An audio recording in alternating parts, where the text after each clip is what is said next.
KTN 뉴스 FM 이동의 뉴스 3부 시작하겠습니다. 대한민국 보수가 나아갈 방향에 대해서 생각해보는 시간, 더 보수주. 오늘도 축구 얘기, 정치 이야기 해보겠습니다. 먼저 바른미래당 이준석 최고 나왔습니다. 어서 오십시오. 예, 안녕하십니까. 경남 밀양 출신 김병지 전 축구 국가대표 골키퍼 나왔습니다. 어서 오십시오. 안녕하세요. 반갑습니다. 한때는 보수, 지금은 자칭 중도 박지훈 변호사. 네, 변호사 박지훈입니다. 그리고 오늘의 초대 손님입니다. 보수 텃밭 송파를 지역구로 두고 있는 여의도 인자기 더불어민주당 최재성 의원 나왔습니다. 어서 오십시오. 안녕하세요. 예. 최재성 의원 왜 별명이 인자기입니까?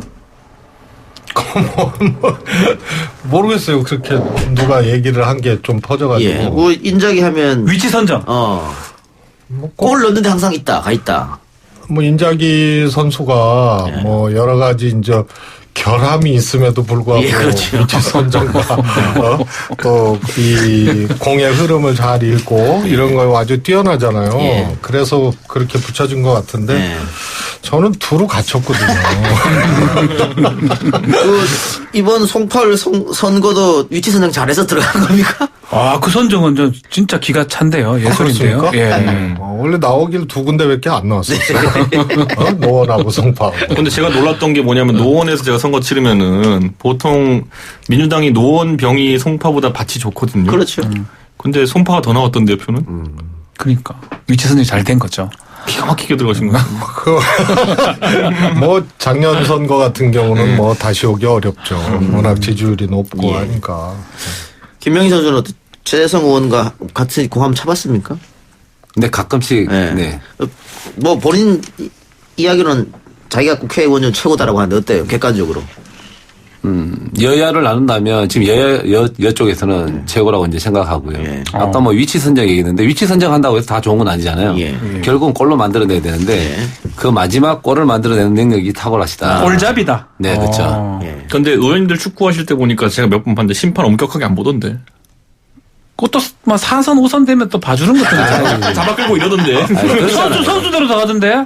초선들만 힘들고 뭐 그러던데. 선수와 나이로. 예, 저는 그래 봤거든요. 전혀 그렇지 않아요. 그럼 김무성 대표가 제일 잘해요. 워낙 못 차니까. 원래 베트남하고 그 박항서 감독의 열풍 때문에 예. 한일 국회의원 대회만 하다가 작년에 베트남하고도 첫 대회가 있었어요. 예. 그때 베트남에 온 우리 국회의원 선수들 보니까 제가 네이버로 저 포탈에 다 검색해갖고 나이를 쫙 꼽았는데 69세 김무성 의원, 70세 정갑 의원, 69세 김성찬 의원 이런 분들만 쭉 오신 거예요. 그래서 심판이 봐주기로 따지면 그분들이 골도 잡고 또 골캐터도 하고 해야 되는데 꼭 그런 건 아니에요. 그렇군요. 그 정봉주 전 의원은 자기가 제일 잘한다 이렇게 얘기하던데. 언젠가 언론에 한번 제가 기자들하고 식사 자리에서 한번 얘기한 게 기사화된 게 있어요. 예. 축구 선수의 축구 스타일하고 정치 스타일하고 좀 비슷하다. 정봉주 의원이 굉장히 체력도 좋고 예. 또 공을 좀 찼었어요. 그래갖고 막 3명, 4명씩 제끼고 막 화려하죠. 전진이 안 돼. 횡으로만 나옵니다. 옆으로만 딱 단다 네, 이거예요. 네. 당연히 뭐 골 못 넣죠. 그 다음에 이제 우리 그 정몽준 전 의원님. 예. 여기는 1m 앞에만 공 떨어뜨려도 안 쫓아가. 완전히 그냥 밥상 차려줘요. 그래요. 그 최재성 의원은 이 축구 전직 현직 선수들하고도 친분이 있으시더라고요. 워낙 축구를 좋아하다 보니까 그렇게 된 겁니까? 예, 제가 지금 긴 부상인데 그 전에 부상 당하기 전에는 가끔 이렇게 찼습니다. 예. 정치인 베스트 11 뽑으면 아까 뭐 여당 쪽에서는 최재성, 정봉주, 뭐 유시민 의원 이런 분들이 잘 찬다고 하는데 야당 쪽에는 어떻습니까? 그 지금 언급하신 분들은 전 의원님들이요.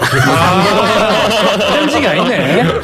유시민 의원님은 한 템포 빨라요. 예. 그래갖고 패스가 오면은 다이빙 헤딩 슛, 뭐 발리 슛. 그 대신 이제 적중률, 골로 적중하는 비율이 좀 떨어지죠. 이것도 정치적 함의가 있는 말입니까? 네, 한 발짝 앞서서. 그 야당 의원님들이 공을 잘 차는 분들이 지금 더 많습니다. 국회 때 17대 때는 열린우리당이 좀 더 많았고, 네. 그러니까 좀 세대 교체가 됐고 젊은 분들이 많이 들어오고, 근데 지금은 야당 의원들이 잘 차는 분들이 많습니다. 김학용 의원님, 황영철 의원님, 이런 분들은 아주 발군의 실력이. 실력이 뛰어나다. 젊은 분들이 잘 차시네요. 뭐 꼭 그렇진 않아요. 김학영 의원이 젊진 않죠. 네, 젊진 않죠. 거의 저보다 위니까요. 네. 근데 달리기가 엄청 빨라요. 그래서 공을 이렇게 다루는 능력은 조금 미흡해도 원체 뛰미 빠르니까 본인이 슛하고 막 뛰면은 공보다 자기가 먼저 들어가 있다고. 사두리 선수과 이런 건가요? 옛날에 공격수하던 시절에. 하여튼 김학영 의원은 빠른 스피드로 하여튼 정평이 나 있는. 예. 그 정치인들 보통 친목 동호는 이렇게 축구 정도만 합니까? 다른 스포츠는 안 하시죠, 잘? 그 전에 이제 김무성 의원님 주도로 야구팀이 창단이 됐다가 어떻게 됐는지 몰라요. 하여튼 마침표가 잘 안 찍어지는 것 같은데 야구팀이 있었죠. 축구 같은 경우에는 뭐 각 지역마다 조기 축구회가 활성화돼 있잖아요. 네. 그래서 정치인들은 아무래도 선거 때 혹은 평상시에 자주 가서 뭐 인사도 드리고 표밭 다지고 할 텐데 진짜로 그렇게 많이 찾아갑니까? 그렇습니다. 제가 송파 작년에 나갈 때도 제일 먼저 송파 땅을 디뎠을 때가 축구를 통해서. 축구장에. 근데 이제 이런 거죠. 이제 후보나 정치인들이 좀 껴달라 해서 차면은 자기 팀으로 안 오길 바래요. 왜냐하면 상대 팀으로 가야 경기력 저하가 없으니까. 그런데 이제 조금 비슷하게 패스도 하고 어울리면 조금 이제 평가가 좀 이제 안심이 되니까 저희 표현으로 완전히 똥볼은 아니구나. 그래서 득이 되죠. 최고 지금 무슨 야구협회 총재 하고 있지 않아요? 독립야구협회 하고 있고요. 총재. 저도 동네 축구 이제 그 저희 지역에 축구하는 축구단에 가입이 되어 있는데요. 참 뛰어나가는 게 쉽지 않습니다. 몸이 무거워지더라고요. 그러니까. 김병지 선수는 지금 이렇게 조기 축구회라든가 뭐 한 번씩 나갑니까? 가끔씩 나가죠. 그 반칙이잖아요, 그거는. 선수- 선수도 아니, 그냥 선수가 아니, 아니고 근데 국대 출신인데. 예, 요즘 어떻게 되냐면 예. 엘리트라고 얘기하면 뭐 소속이 있잖아요. 프로팀이라든지 예. 뭐 대학교라든지 이런 친구들은 이제 엘리트라고 얘기하고 제가 은퇴했잖아요. 예. 그럼 생활축구인이니까 조기에 들어갈 수 있습니다. 들어갈 수 있습니까? 그 포지션은 그냥 골키퍼를 합니까? 하십니까? 아니면 필드로? 제 공격수죠. 네. 공격 본능. 네. 원래 본능이. 그리고 티오가 있어요. 티오. 와일드카드로 2명씩 이렇게 넣을 수 있고. 선수 출신들은 네. 이제 제한을 하죠. 인원 제한을. 그리고 선수들은 50대가 되잖아요. 그러면 40대랑 붙어요. 10살 정도 이렇게 다운시켜가지고. 그런데도 잘해요. 진짜 재밌는 게 부처 축구대회가 있어요. 네. 봄하고 가을로 나눠서 한 번은 이제 문체비상관계, 한 번은 총리 배려를 하는데 거기도 이제 선수 출신 제한이 있거든요. 2명인가 3명으로 제한돼 있는데 이 소위 말해서 이제 공직자들 축구 아니에요. 근데 너무 격렬해서 이게 축구에 또 어떻게 보면 특이한 현상이기도 한데 보건복지부에서 부정선수를 출전시켜갖고 영구 출장 금지야. 보건복지부 축구팀의 최고의 지금 저 희망사안이 그 징계 풀어주는 영구 거야? 출장을 풀고 출전하는 거예요. 그 이기는 게 그래 좋습니까? 네? 이겨야 됩니까 꼭? 부처 간에 그래 하는데 선수 출신 2명이면 2명만 해야지 3명, 4명 이렇게 하면 안 되잖아요. 뭐 그렇게 하는 경우가 있죠. 그만큼 뭐 재밌기도 격렬하고. 하고 또 격렬하기도 하고. 그 아침에 나가서 축구할 때 저렇게 특히 선거철에 정치인들 막 찾아오고 하면 귀찮지 않으세요? 제가 찾아갑니다. 그러니까 축구를 좋아하시는 분들이 일단 되셔야 예, 여러 가지로 이제 생각이 긍정적으로 가니까 네, 찾아갑니다. 찾아서 뭐라고 하세요? 일단 열심히 뭐 응원하고요. 네. 네, 악수 또 해드리고. 혹시 뭐 이게 민원도 넣고 합니까? 아니 그렇지는 않습니다. 네. 예. 근데 민원 넣는 게 나쁜 일이 아니잖아요. 국회의원 되면 해줘야 되는 거 아니에요? 우리가 민원 이꼴을 로비로 생각하는데 그건 아니잖아요. 그렇습니다. 그게 이제 개인 민원이나 뭐 이런 게 아니고 합당한 것들이 그렇죠. 있죠. 네. 자, 우리 저 김병희 선수 팟캐스트를 열었다고 하는데 꽁캐스트라고 예, 팟빵에 올라와 있으니까 여러분 한번 검색해서 들어보시고요. 아마 그 꽁병지 TV에서 하던 것을 그대로 올리는 것 같은데 네. 이게 그 유튜브는 그대로 이 운전할 때나 이럴 때 보기가 좀 어렵잖아요. 네. 그런데 팟캐스트는 운전하면서 설거지하면서 들을 수 있으니까 그래서 네. 아마 팟캐스트 올린 것 같은데 많이 사랑해 주시고 최성 의원도 유튜브 합니까? 예, 제가 아마 우리 당 의원 중에 제일 빨리 했을 거예요. 구독자 얼마나 몇 됩니까? 명입니까? 반응이 없어갖고 지금 지지부진하고 있습니다. 5,500명? 맞네요. 아까 뭐 전 의원이라고 조금 폄하하던 유시민 전 의원은 엄청나게 많던데 구독자가. 그럼 전 의원만이 또 할 수 있는 영역이 아니 그건 노무현재단 치트키 아니에요 그거는? 아니면 그래도 상당히 꼭, 많아요. 꼭 그래도 개인의 어떤 인기가 있지 않을까요? 아니, 그러니까 인기가 있지만은 어쨌든 노무현 재단에서 관리하는 계정이잖아요. 그러다 보니까 뭐 노무현 재단이 대한민국에서 가장 큰 재단 아닙니까 실질적으로. 근데 아마 개인적으로 했어도 그래요. 꽤 아니 정봉주 전 반응이 의원도 있었을 구독자가 거예요. 많아요. 정청래 전 의원도 많습니다. 네. 우리 이준석 최고는 몇 명이에요? 저는 그런 거 하면 구속될 것 같아서 안 한다고 제가 있어요? 선언했습니다. 네. 뭐 구속까지 되나 그거 한다고? 아니 왜냐면 제가 그 사실 보수 성향의 유튜브가 원래 먼저 떴잖아요. 네. 근데 그 하는 것들 제가 우정 출연을 몇 번 해줬는데 그분들끼리 서로 경쟁이 격화되는 모습이 보이면서 과거 이제 종합편성 채널 초기에 이제 그 격화되는 모습이 제가 데자뷰처럼 떠올라가지고 약간 요 과열기를 지나고 나서 해봐야겠다 이런 생각하고 있습니다. 그러면은 소위 그 유명한 보수 유튜브 채널은 한 번씩 다 나갔어요? 그 애국 보수는 저 싫어하잖아요. 보스 예. 비애국 보수들 이 저를 많이 부르죠. 고성국 TV 정도? 거기도 요즘 애국 보수가 외국 보수로 예, 분류가 됩니다. 예, 요즘 그 언제적인 경우에 보수 세력 지금 이 방송이 더 보수하면서 이걸 지금 아직까지 보수 세력도 모른다는 거예요 지금 보면은. 그래요. 그 신혜식 씨 이런 거. 친의 한수. 거기는 지난번에 그 의안과 앞에 농성할 때 오랜만에 신혜식 씨 만났어요. 가서 그 생중계하고 있더라고요 그 전투 상황을. 네, 그때 한번 뜬금없이 출연했습니다. 예. 출연했어요? 이렇게 손 한번 흔들어줬죠. 근데 이제 우리가 축구 얘기를 좀 하고 있는데 아무래도 정치인들은 사람들이 많이 모이는 것을 선호하지 않습니까? 선거 전이라든가. 근데 요즘에 그 축구뿐만이 아니고 야구, 농구 이렇게 또 젊은 층에 인기 있는 스포츠가 많이 있어요. 근데 이런 분들에게 어떻게 관심을 좀 끌어서 정치에 좀 관심을 갖게 만들까? 그 평상시에 연구도 하고 할 것 같은데. 우선 이제 소위 말해서 이제 생활 스포츠, 생활 체육 영역에서 보자면 사실 생활 체육에 유청소년과 청년이 빠져 있습니다. 예. 그래서 중장년 혹은 노년까지는 그래도 가는데 그래서 정책적으로 조금 이거는 보완을 해야 되는 거고요. 정치에 관심을 갖고 안 갖고와는 조금 다르게 생활 체육에 그 청년과 유청소년이 사실은 안 보이는 거죠. 이거는 생활체육 활성화를 위해서도 고려돼야 될 부분이고요. 또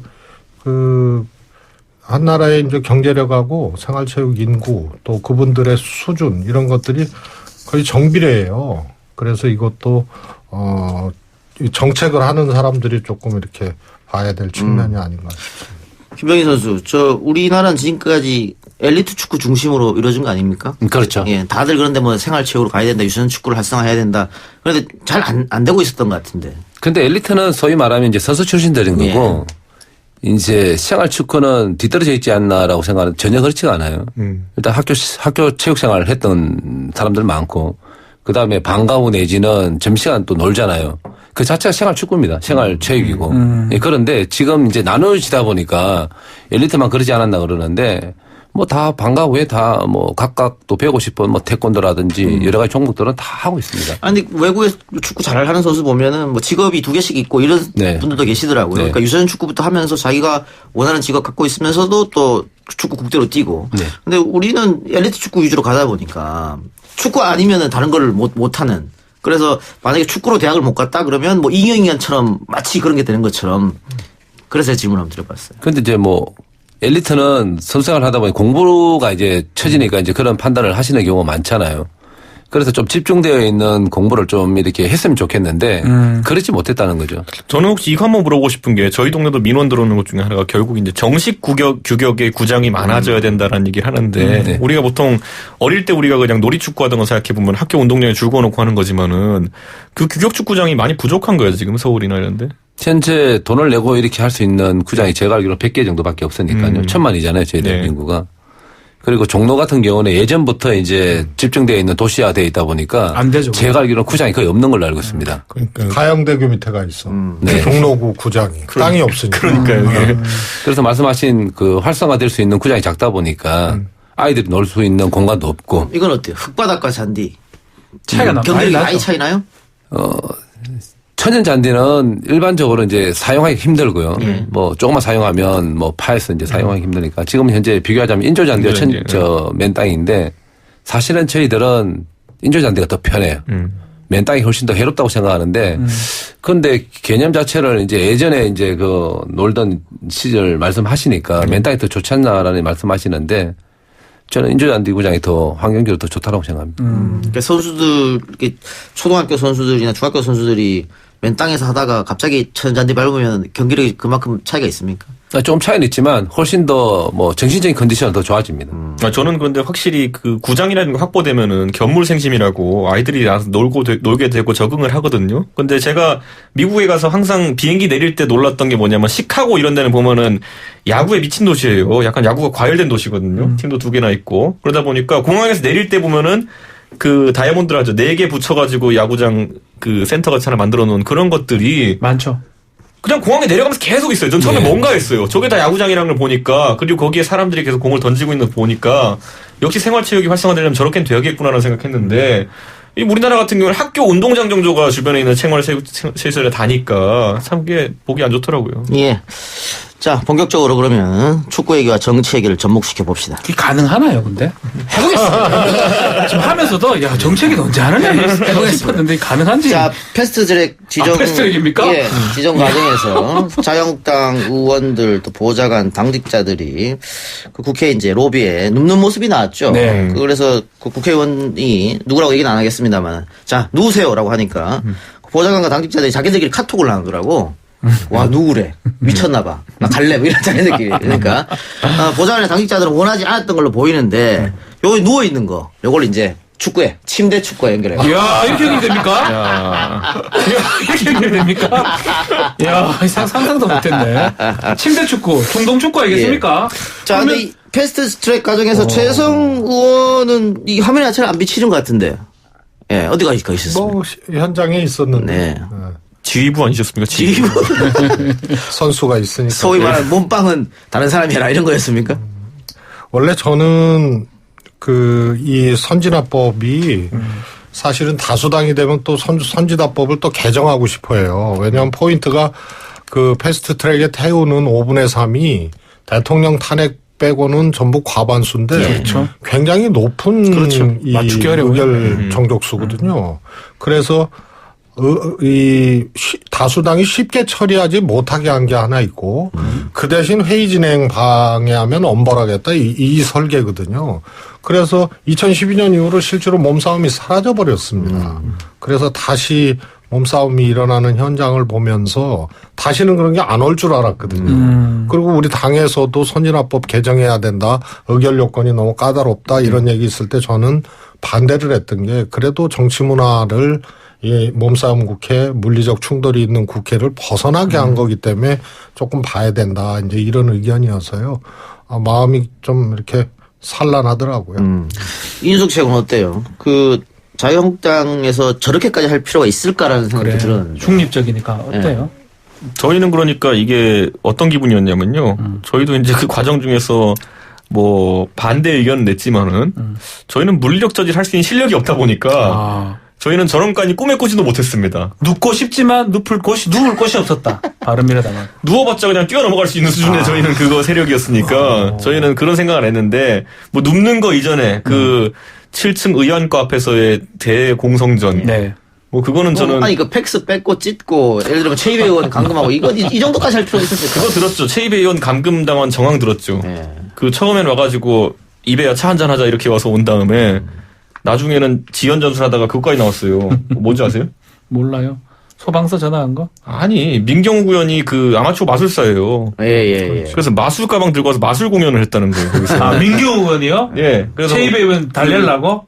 아니 그게 그래서 그 뭐냐면 그 첫사랑 이름 맞추기인가 그런 마술이 있대요. 예, 그거를 하셨다는 거예요. 그래서 나중에 자유한국당 측의 해명을 보면은 크게 보도는 안 되는데 이렇게 나와 있어요. 우리는 전혀 감금하고자 하는 목적도 아니고 감금한 분위기도 아니었다. 차를 마시는 등 대화의 분위기가 이어졌고 마술까지 하면서 그런 분위기를 만들어내기 노력했다.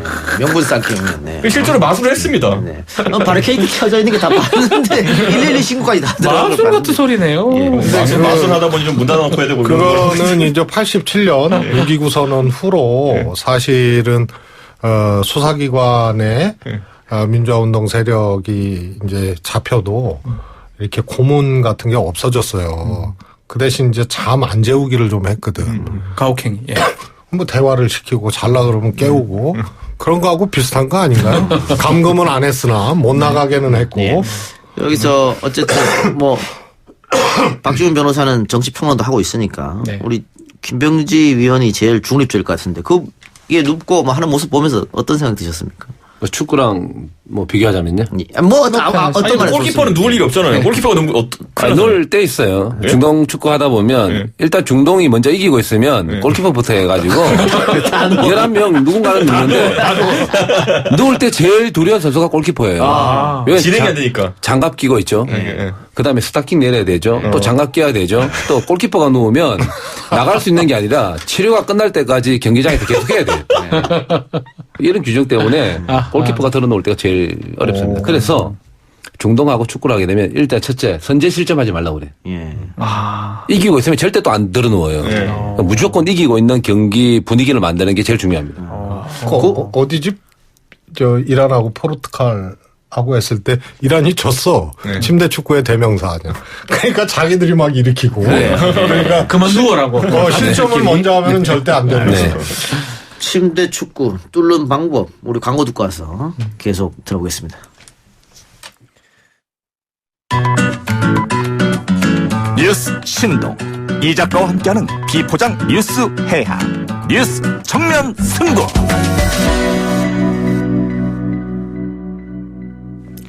유튜브로 아나무이님께서 최재성 의원한테 질문 줬습니다.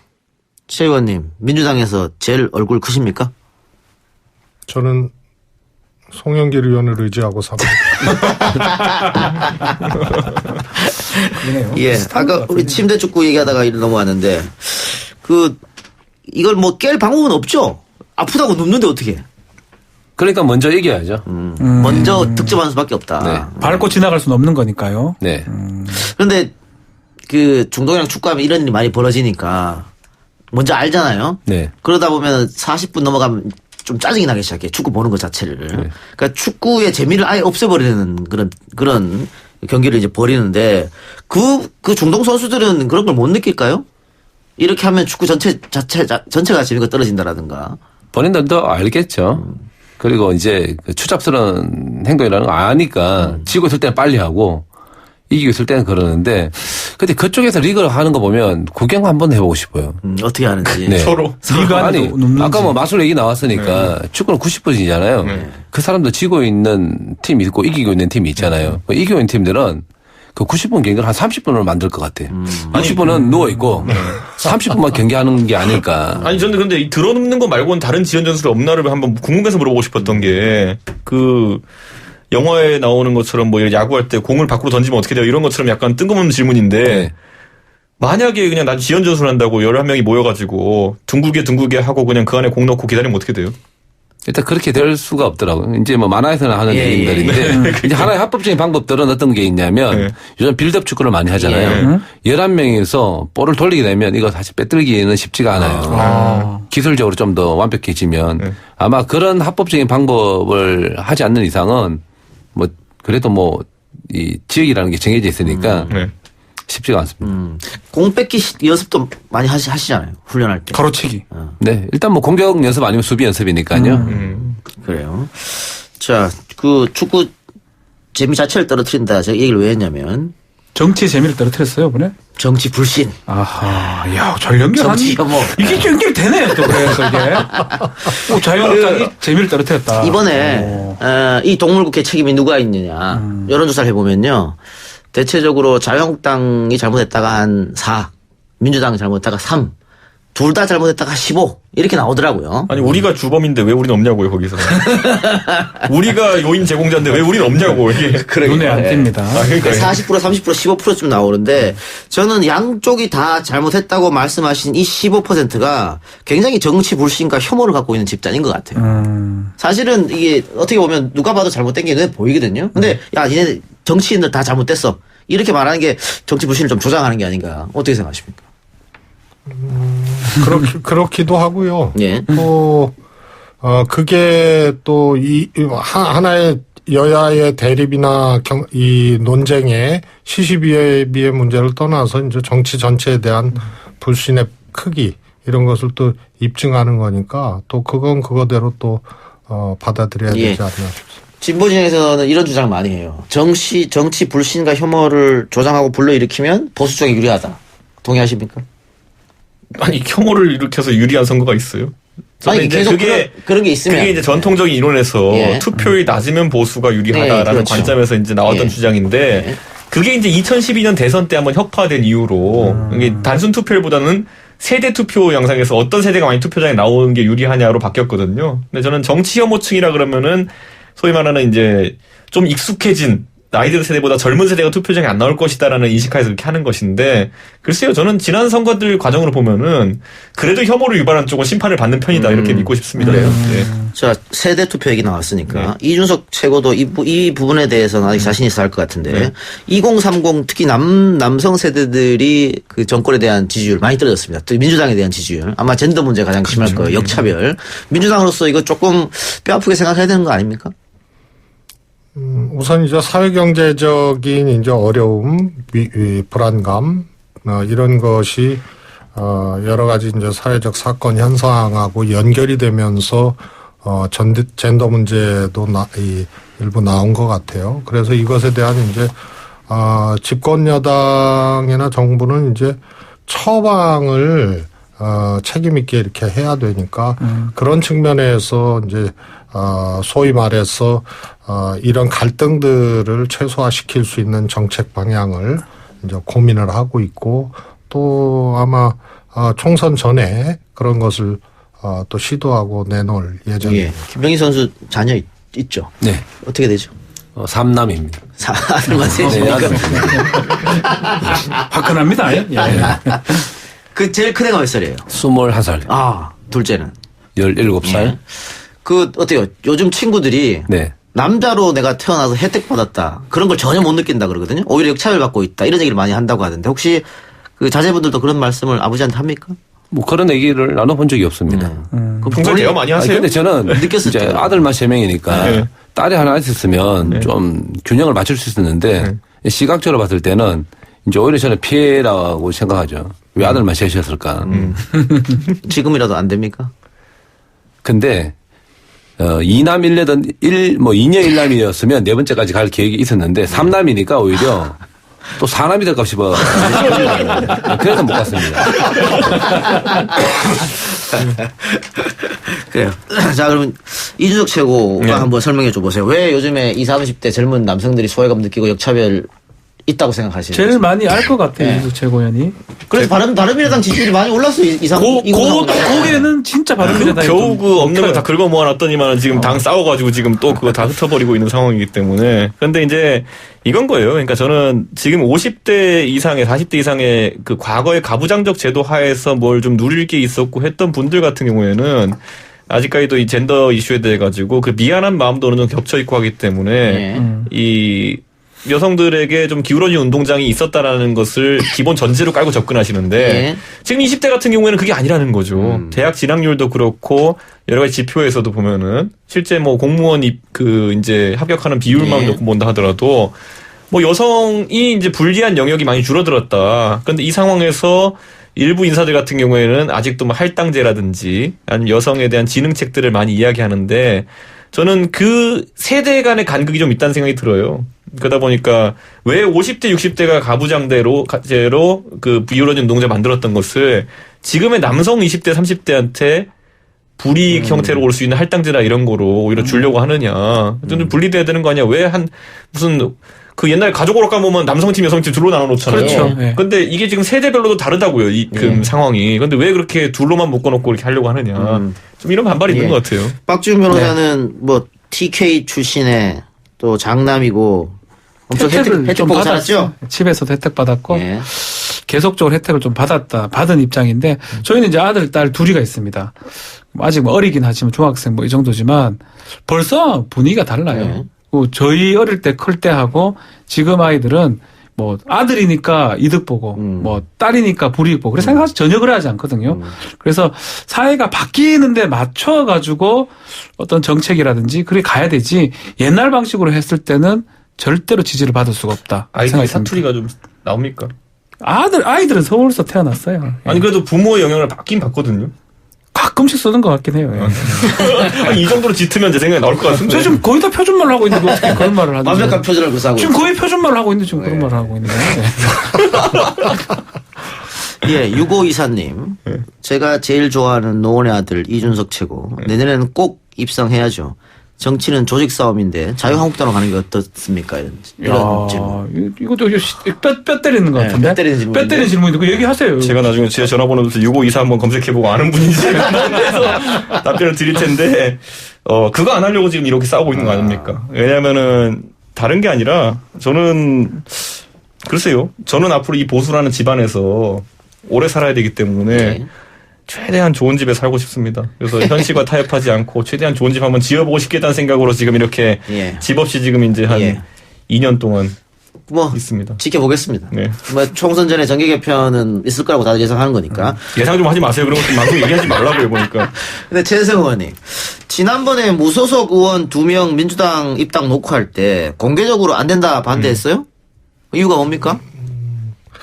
우선 적어도 2015년 예. 이후로는 여의도 셈법하고 국민들의 생각이 완전히 다른 것 같아요. 그래서 과거에는 이제 뉴스 헤드라인이나 영향력 있는 정치인들의 발언 이런 걸로 상당히 영향을 받았는데 지금 시대는 지식과 정보의 격차가 없고 수집하고 배분하고 유통하는 일이 일상적으로 자유롭게 이루어지고 있거든요. 그래서 인위적인 것에 대해서 굉장히 국민들이 싫어합니다. 예. 그리고 직접 제압을 합니다. 과거에 최근 3년 동안 보면요. 그 문재인 대표 시절에 탈당을 해서 국민의당이 만들어졌잖아요. 그러면 지지율이 반토막 나야 되는데 오히려 반등했어요. 또 박근혜 전 대통령이 국회에 와서 자기가 트라우마 같던 개헌을 갑자기 하자고 시정연설 때 하니까 정치인들, 우리 당 의원들도 반응이 갈렸거든요. 그런데 국민들은 최순실 그렇죠. 덮으려고 꼼수 개헌했다.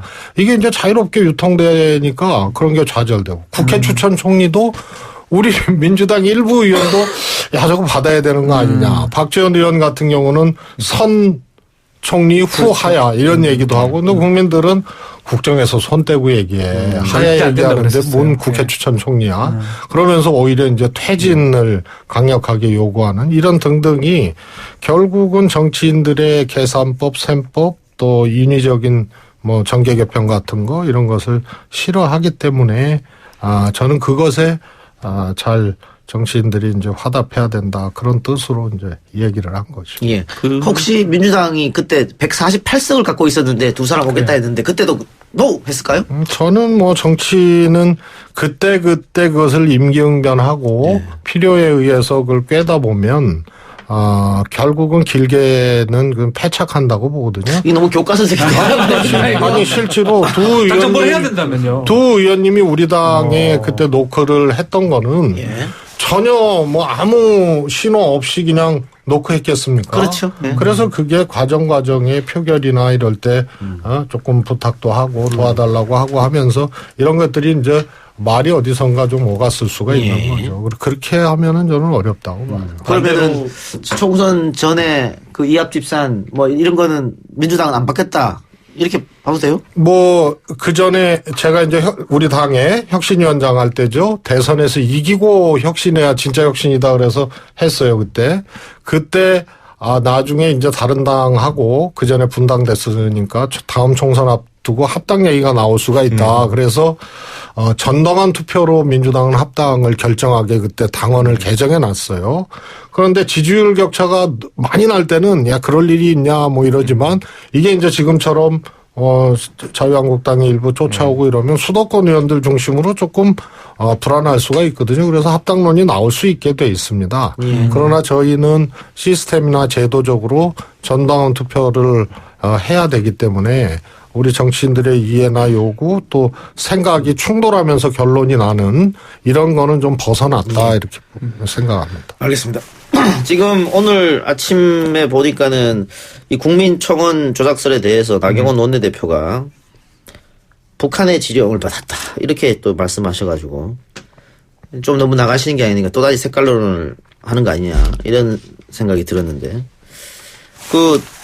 이준석 의원이 맨 처음에 이거 얘기해가지고 저기서 막 받아가지고 커진 거 아닙니까? 저는 그런데 이거 사건을 다루는 평론가 다 제 지인들이지만은 잘 모르고 있던 게 저는 그 정당해산 청원이 베트남에 영향받았다 한 적이 없어요. 그러니까 저는 처음에 뭐냐면 3월 달에 통계를 보니까 윤지호씨 청원이 있을 때 베트남에서 이상 트래픽이 유입됐다고 한다. 그러니까 청와대가 자료를 좀 공개해라. 왜냐하면 서버 쪽에서 공개하는 게 가장 정확한 데이터니까 이렇게 얘기했던 건데 모 언론에서 이준석 그 다음에 자유한국당에서 정용기 의원님이 이상한 주장을 했어요. 예.